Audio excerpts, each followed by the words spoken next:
กลับเข้าสู่ฤดูกาลทัวร์เดอฟรองซ์แล้ว ตอนนี้แข่งกันไปแล้วแหละ7 stage เหลืออีกแค่14 stage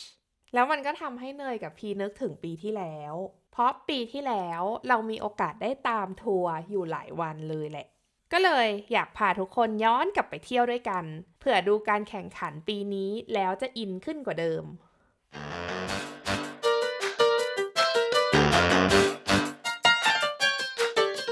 สำหรับการแข่งจักรยานตูร์เดอฟอง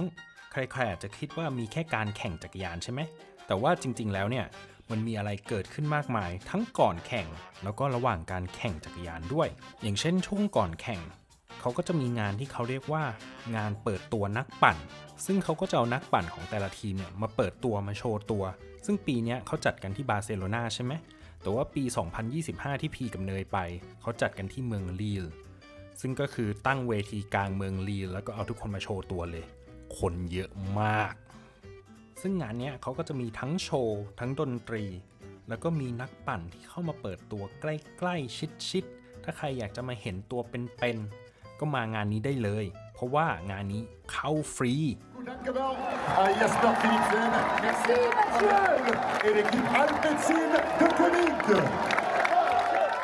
ซึ่งงานเปิดตัวนักปั่นก็คือการบอกว่าตูร์เดอฟองได้เริ่มขึ้นแล้ว Merci Lille, vive la France, vive la Tour. Et vive Tadej Pogacar! จบไปแล้วเดวัน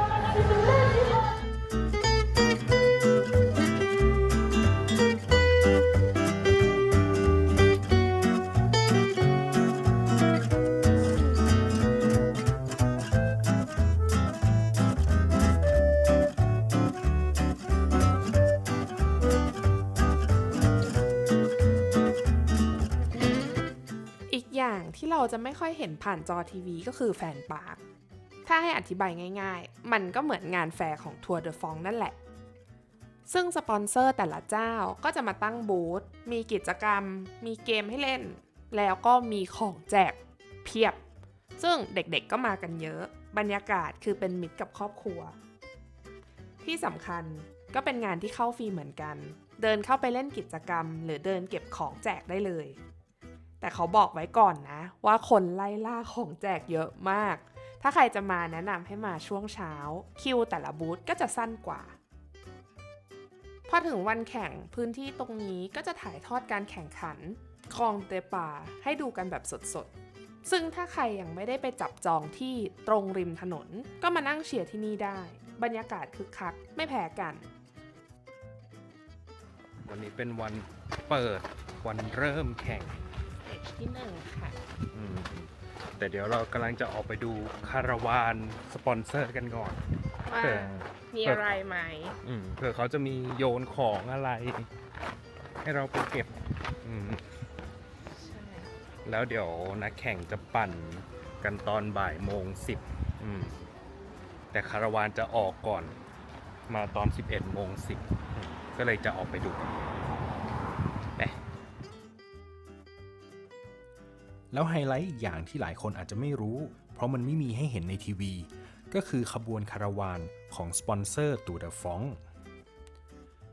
ซึ่งเขาก็เอารถเอาอะไรมาแต่งให้เป็นธีมตามบริษัทของเขาแล้วเขาก็ขับไปตามทางที่นักปั่นจะแข่งกันนั่นแหละซึ่งขบวนคาราวานเนี่ยก็จะมาก่อนนักปั่นสักประมาณ 2-3 ชั่วโมงพวกขบวนรถคาราวานพวกนี้หลักๆก็คืองานมาร์เก็ตติ้งมีการเต้นมีการเปิดเพลงมีการแจกของ Limited Edition ที่เขาทำขึ้นมาสำหรับงานตูร์เดอฟองเท่านั้นอย่างเช่นหมวกโพกาดอทของ Leclerc ซึ่งเป็นแบรนด์ของฝรั่งเศสเป็นซูเปอร์มาร์เก็ตหรือจะเป็นเสื้อ Leclerc อะไรเงี้ยเป็นเสื้อโพกาดอทอะไรเงี้ยซึ่งคนที่แย่งกันเก็บเนี่ยคือผู้ใหญ่ไม่ใช่เด็กเหลือจะเชื่อซึ่งใครได้อะก็เดินยิ้มกันทั้งวันเราก็เป็นหนึ่งในนั้น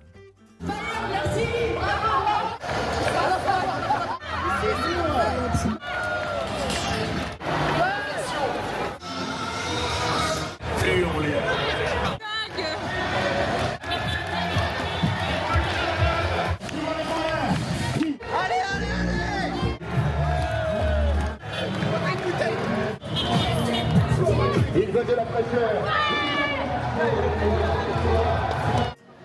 เหมือนคาราวานจะจบแล้ว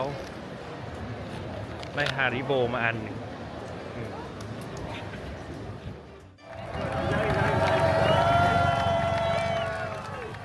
กองเดปา2 ปีที่แล้วก็จัดที่ริวเหมือนกัน ซึ่งมันคือสเตจแรกที่ออกจากริวแล้วก็วนกลับมาจบที่ริวเหมือนเดิม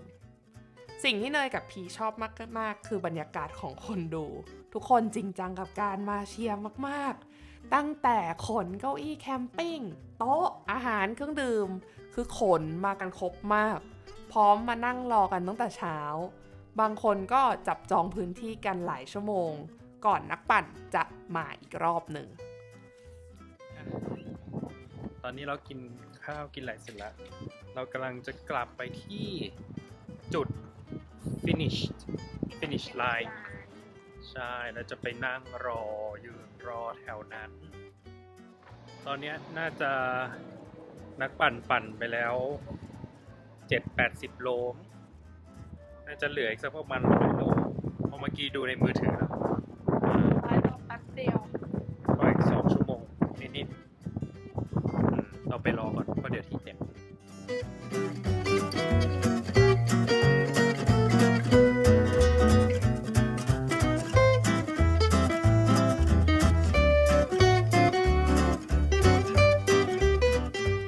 คาราวานผ่านไปบรรยากาศก็จะเริ่มเปลี่ยนเลยทุกคนก็จะเริ่มลุกขึ้นยกมือถือเตรียมกล้องเพราะรู้ว่านักปั่นกำลังจะใกล้มาถึงแล้วสัญญาณที่ทุกคนรอก็คือรถสีแดงของ Race Director ถ้าเห็นคันนี้เมื่อไหร่เตรียมตัวได้เลยเพราะอีกไม่กี่วินาทีเปลาตอนจะตามมาติดๆ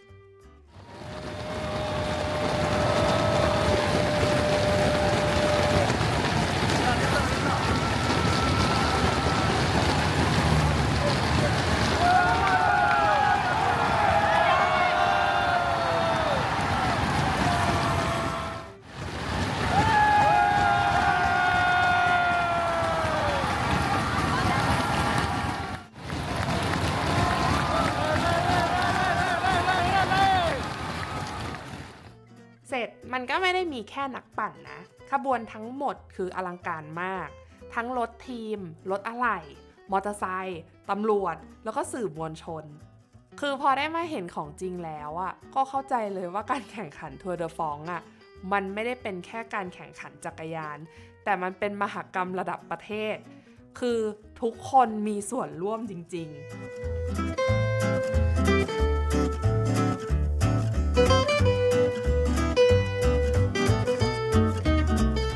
หลายคนอาจจะคิดว่าการไปดูตัวเดอฟองก็แค่ยืนดูอยู่ข้างถนนใช่ไหมแต่เราสามารถปั่นจักรยานไปบนเส้นทางเดียวกับที่โปรปั่นได้ด้วยนะโดยเฉพาะสเตจที่จะต้องปั่นขึ้นภูเขาแค่ว่าเราต้องปั่นไปก่อนที่เขาจะปิดถนนเริ่มต้นวันแห่งความหันษาแล้วเราจะขึ้นมองวงตูกันแต่ซึ่งปีที่แล้วเราเลือกที่จะปั่นขึ้นมองวงตูกันเพราะนี่คือภูเขาระดับตำนานของตูเดอฟรองก์ถ้าให้เลือกว่าจะต้องปั่นขึ้นที่ไหนสักที่มันก็ต้องที่นี่แหละใครจะไปคิด กูก็ไม่คิดตัวเราเองยังไม่คิดเลยว่าจะปั่นขึ้นมองวงตูแต่ว่าเอาวะ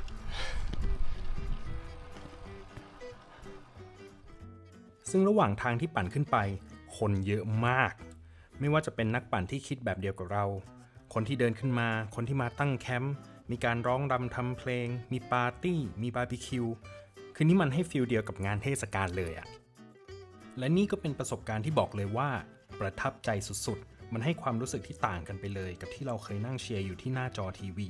แต่นี่คือการที่เราได้ไปอยู่ตรงนั้นจริงๆได้ไปซึมซับบรรยากาศที่ต้องอยู่ตรงนั้นน่ะเราถึงจะเข้าใจว่าความรู้สึกมันเป็นยังไงซึ่งถ้าใครมีโอกาสบอกเลยว่าให้มาลองปั่นดูสักครั้งเดี๋ยวนี้ไม่ต้องวางแผนเองแล้วนะเริ่มมีบริษัทที่จัดทัวร์พานักปั่นมาสัมผัสบรรยากาศแบบนี้แหละแค่เราอาจจะต้องไปเสิร์ชหาข้อมูลสักหน่อยแต่ถ้าใครอยากมาแบบลุยๆปีหน้าลองทักเนยกับพีมาก็ได้เผื่อดวงเราสมพงษ์กันอยากไปเส้นทางเดียวกันพอดีนัดปั่นด้วยกันไปเลยจะได้สนุกไม่เหงา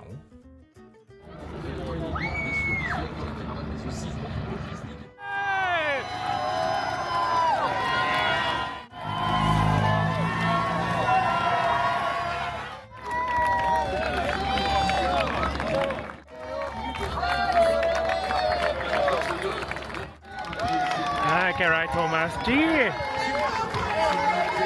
Hey!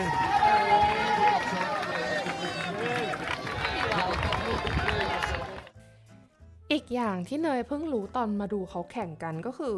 แต่ละสเตจมันให้อารมณ์ไม่เหมือนกันเลย อย่างที่เรารู้กันมันก็จะมี flat stage mountain stage hilly stage แล้วก็ time trial พอมาดู flat stage นักปั่นเขาสปรินต์เข้าเส้นชัยกันก็คือมาเร็วมาก แต่ถ้าเป็น mountain stage นักปั่นก็จะใช้เวลาขึ้นเขาเพิ่มนิดนึง เราก็จะได้เห็นเขานานขึ้น แล้วบรรยากาศบนเขามันก็คือดีมากๆ ถ้าให้เนยแนะนำมาดูครั้งแรกเลือกภูเขาไปเลยคุ้ม แต่ปีที่แล้วสเตจ17 เส้นทางจากโบเลนไปวาลองส์ก็เป็น flat stage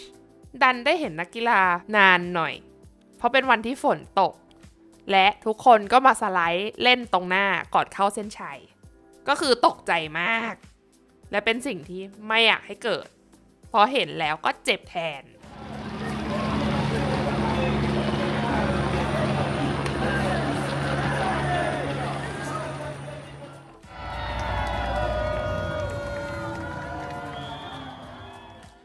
จริงๆ1 วันของ Tour de France ไม่ได้มีแค่ตอนนักปั่นผ่านหน้าเราเท่านั้นนะ เราสามารถสนุกไปกับแฟนปาร์ค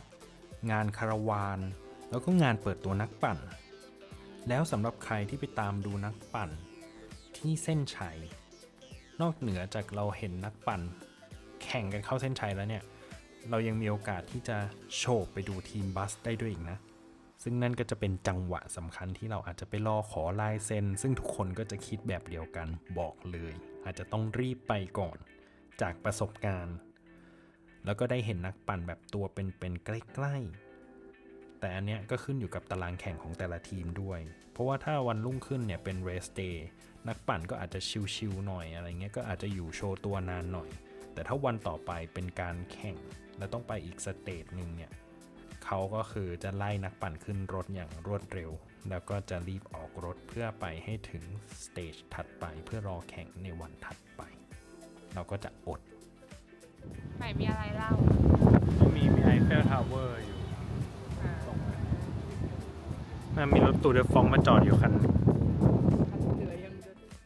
แล้วสุดท้ายแน่นอนว่าต้องจบที่ปารีส ตอนแรกเนยวางแผนว่าจะไปดูที่มองมาร์เทอร์แต่คนเยอะมาก ถ้าใครอยากดูจากตรงนั้นน่ะแนะนำว่าต้องไปก่อนอย่างน้อยสัก 3-4 ชั่วโมง ไม่งั้นมันแทบไม่มีที่ยืน คือแทบจะเดินขึ้นไปไม่ได้ด้วยซ้ำอะสุดท้ายเนยกับพีก็เลยเปลี่ยนแผน เพราะเราจองห้องพักที่มองเห็นสนามแข่งไว้อยู่แล้ว ก็เลยนั่งดูจากห้องแบบชิลๆไป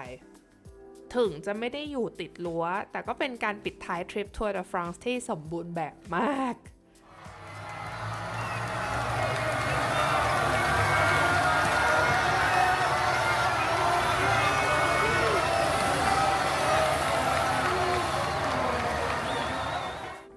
ทัวร์เดอฟรานซ์มันไม่ใช่แค่การแข่งขันจักรยาน การแข่งกีฬาเฉยๆเนยว่ามันคือบรรยากาศ ผู้คน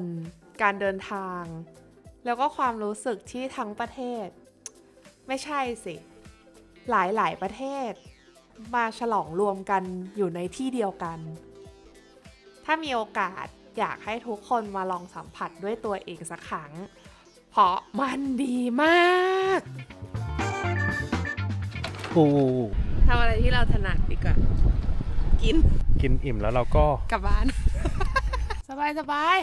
กลัวอะไรเหนื่อยหมดเลยต้องการน้ำตาลด่วนไอไม่ได้พักเลยนะเหนื่อยที่ผ่านไม่มีความฟิตอะไรเลยไม่มีโซน2ใดๆนะจ๊ะไม่มีความฟิตใดๆทั้งนั้น ฉันต้องละอายใจ